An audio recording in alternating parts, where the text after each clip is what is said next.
গীতার অমৃত বাণী। শ্রীকৃষ্ণ বলেছেন, মনকে নিজের আয়ত্তে রাখাই সর্বশ্রেষ্ঠ কাজ। মনকে বশে রাখা বড় কঠিন,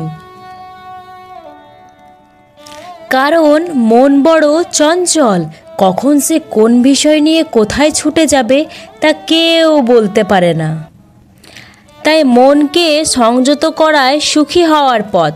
মন সংযত করতে পারলে সব কাজেই জয়ী হওয়া যায়। যা করা উচিত তা করেনি, যা করা অনুচিত তা করেছে। যারা অহংকারী ও অলস, এমন মানুষের দুঃখ দিন দিন বৃদ্ধি পায়। ঘৃণা দ্বারা কখনো ঘৃণা পরাস্ত হয় না, কিন্তু প্রেম ও ভালোবাসা দ্বারা ঘৃণা পরাস্ত হয়ে যায়।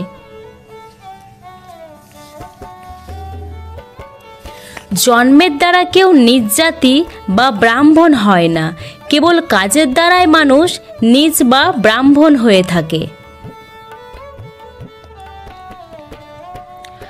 সবসময় সৎ চিন্তা করবে, সৎ বন্ধু সান্নিধ্যে আসার চেষ্টা করবে, সৎ ভাবনায় মনকে প্রফুল্ল রাখবে।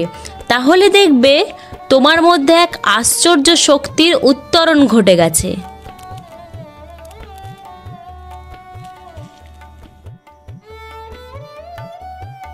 নিজেকে জয় করা বেশি কঠিন, কারণ সে জয় সম্পূর্ণ তোমার।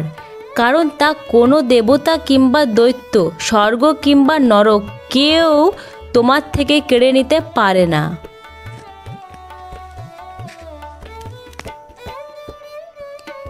ইচ্ছে করলে তুমি অসাধ্যকে সাধন করতে পারো। ইচ্ছে করলে তুমি এমন কাজ করতে পারো যার কেউ কখনো করেনি। কোনো মানুষকে কখনো ছোট করবে না, কোনো মানুষের প্রতি কটু বাক্য প্রয়োগ করবে না। সব মানুষকে নিজের ভাই বা বোনের মতো দেখবে।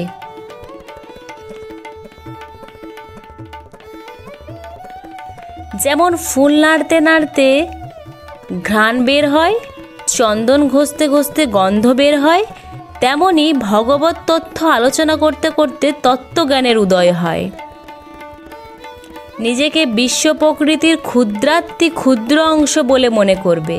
নিজেকে কখনো ছোট বলে ভাববে না। নিজেকে ছোট ভাবলে তুমি কখনো আত্মবিশ্বাসের বলীয়ান হয়ে উঠতে পারবে না।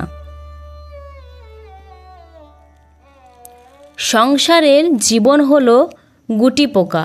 মন করলে কেটে বেরিয়ে আসতে পারো, কিন্তু নিজের ঘর বানিয়েছে ছেড়ে আসতে মায়া হয়।